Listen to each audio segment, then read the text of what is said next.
नमस्कार दर्शक बंधु इंग्रेजी गोटे बहुत सुंदर कथा अच्छे don't sit on your laurels अर्थात अतीतर सफलता को जाबुड़ धरी आपड़ से अटकी जातु ना ये गोटे मेंटल ब्लॉकेज टाइप काम दिए जदि अतीतर कथा को आम सब घुर्तई फुर्तई हवा ताहले आम से अटकी जा अतीतर से स्थान अटकी जा एवं आगू को आम बढ़ी पारिबा नाही ये गोटे मेंटल ब्लॉकेज। फ्रेंड्स बहुत दिन तले गोटे इंग्राजी खबर कागज एडिटोरियल पढ़ी जे Egyptians are not proud of their pyramids Chinese people they are not saying that the great wall of China was ours America is no more proud of their McDonald's but Indian people they are still saying that Kohinoor was ours. Egypt लोक माने तांको pyramid को नहीं बेसी गर्वित होना China लोक माने खुशी होना जे great wall of the world सेटा आमर आम बनईलु बोली अमेरिका मैकडोनाल्ड को नहीं एते गर्वित नुह किंतु भारतीय माने एबे भी कहउछंती जे कोहिनूर सेमान करथिला। फ्रेंड्स जो माने अतीतर कथा को केवल घुर्तई फुर्तई हुंती अतीतर कथा को केवल कही हुंती आपण जानिबे जे सेमानकर वर्तमान होची अंधार। से एडिटोरियल कहितला that shows that our present is dark जो मैंने अतीतर कथा को खाली घुर्तई फुर्तई हुंती ना से वर्तमान अंधकार हो जाए ये गोटे साइकोलॉजिकल ब्लॉकेज टाइप काम दिए आप अतीतर कथा को सब स्मरण कले ना से अतीतर ही आप रहीजे आगू को आप बढ़ी पारे ना। पृथ्वी प्रति मुहूर्त चेंज हो प्रति मोमेंट रे पृथ्वी चेंज हो जाऊँगी किंतु आम अतीत कौन गोटे सफलता पाई से जदि आम अटकी जा से कथा घुर्तई फुर्तई हवा ताहले आम आगू को बढ़ी पारिबा नाही। पृथ्वीर परिवर्तन सहित आम निजको परिवर्तित करें ना आम से धार निजको सामिल करें ना तेणु आम पछरे पड़गले आम वर्तमान अंधार हो गला। आप परीक्षा करूँ देखिए जो लोकटा खाली अतीत विषय कहूब अतीत मोर एत जमी था अतीत मोटे एत बड़ चाकरी करी अतीत मुझे समाज सेवा करी अतीत मु भल क्रिकेट खेलुली आप लक्ष्य करेंगे से लोकटार वर्तमान निश्चित भाव में अंधार।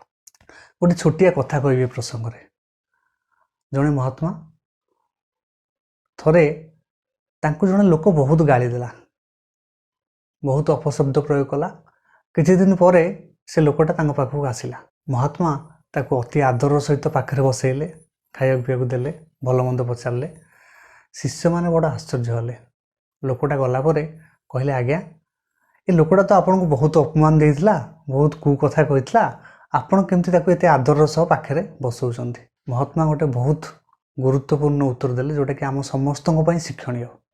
महात्मा कहले देख पिला माने से घटना बहुत दिन अतीत हो गलानी से अतीत मत कौन कही से समय ठारू पृथ्वी ढेर बदली गलानी सारा विश्व ब्रह्मांड ढेर बदली गलानी मुझे परिवर्तित हो गलानी से लोकटा परिवर्तित हो गलानी तमे माने परिवर्तित हो गलानी तमे जहाँ थिल से बर्तमान ना हो कि मु जहाँ थी से ना कि लोकटा जहाँ थिला से ना सारा विश्व ब्रह्मांड जहाँ थिला से ना तेणु अतीतर से घटनाटा को मो मन गोटे ब्लॉकेज कर अर्थ किसी ना मु चाहूँगी मो मनटा सब कोमल रो सब सतेज रो सब निरीह रो ताहले से मन किसी शिखिपार एवं भविष्यत आगू बढ़ी पार।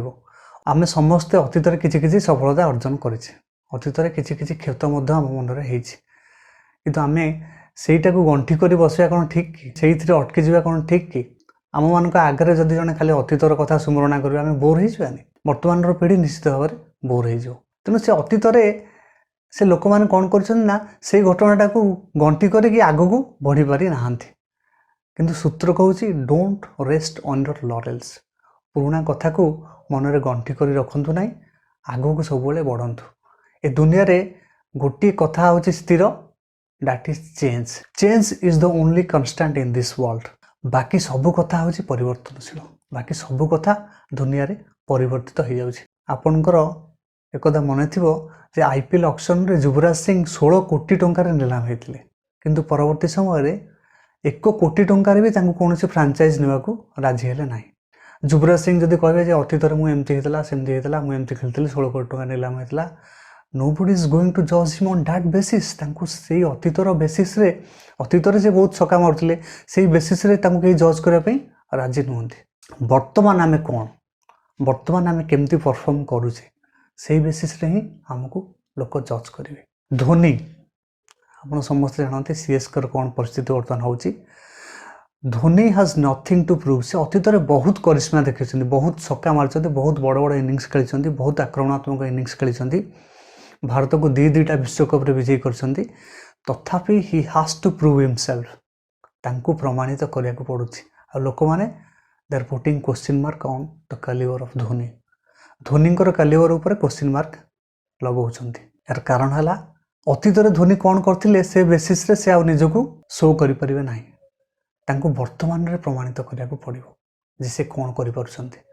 Even the great Sachin Tendulkar he has to prove himself again and again. महान सचिन तेंदुलकर को किसी प्रमाणित करिवार नथिला। से अतीत में बहुत भल खेली किंतु लास्ट मोमेंट रे बहुत समालोचनार शिकार हेले जे सचिन केबे रिटायरमेंट हेबे, सचिन आउ भल खेलु नांती, से आगर आउ सचिन नांती। फ्रेंड्स वर्तमान आमे कौन से बेसिस रे ही सारा पृथ्वी हमको जज करिवो। आपण अतीत में भल चाकरी करथिले, भल जगह दरमा पाउथिले, आपण को ओल्ड ऑर्गेनाइजेशन रे आपण को बहुत प्रेस्टिज थिला, आपण भल काम करथिले, आपण सेही बेसिस रे आसी गोटे नुआ ऑर्गेनाइजेशन रे जॉइन करी जदी बसिजिबे किछि करिवेनी ताले से ऑर्गेनाइजेशन आपको किक आउट कर दबो। You have to prove yourself again. दुनियाटा होची एमतिका। दुनिया रे आपको प्रति मुहूर्त रे प्रमाणित ही करिया को पड़िबो। आमे केबे भी शांत होई बसी परिबा नै, आमे केबे भी विश्राम नहीं परिबा नाही। हमको प्रमाणित करबा को ही पड़िबो, प्रति मुहूर्त रे प्रमाणित करिया को पड़िबो। श्री अरविंद गोटे बढ़िया कथा कहथिले जे विश्राम रो चिंताधाराटा ना एटा बहुत डेंजरस, बहुत विपदपूर्ण। आपण केबे भी विश्राम कथा चिंता करंतु नाही। प्रति मुहूर्त रे हमको इम्प्रूव करिया को पड़िबो। आ सिचुएशन अनुसार, परिवेश अनुसार, परिस्थिति अनुसार हमको खाप खुआइबा को पड़िबो। ओडिया रे गोटे बढ़िया कथा कहंती जे देश जाई से फल खाई। आमे जोठी के जिबा, जो परिवेश को जिबा, जो परिस्थिति रे चलिबा, सेही परिस्थिति अनुसार हमको खाप खुआइबा को पड़िबो। We can not rave and rant. आमे कंप्लेन करि परिबा नाही। कंप्लेन कले आमे पछरे पड़ जिबा। भल परिस्थिति ले हम खाप खुआइबा पड़िबो, खराब परिस्थिति ले मत हमको खाप खुआइबा को पड़िबो। दुनिया प्रति मुहूर्त रे चेंज होछि, परिवर्तित होछि। तेणु यथार्थ भाव में कहुଯାଇଛି we can not sit on our laurels. सब बेले आमे वर्तमान रे बंचिबा, भविष्यत पई योजना करी आमे वर्तमान रे कठिन परिश्रम करी आगो को बढ़िबा। आज पे कथाटी एतिकी मु भाबुछि ए एपिसोड टी आपको निश्चित भाव में भल लागिथिबो, आ किछि शिखिया पई सुजोग मिलिथिबो। चैनल टी को सब्सक्राइब करे भूलिबेनी, लाइक करिवे एवं कमेंट करिवे। खूब शीघ्र आ एक नुवा एपिसोड रे आपण मान सहित पुणी देखा हबो। नमस्कार।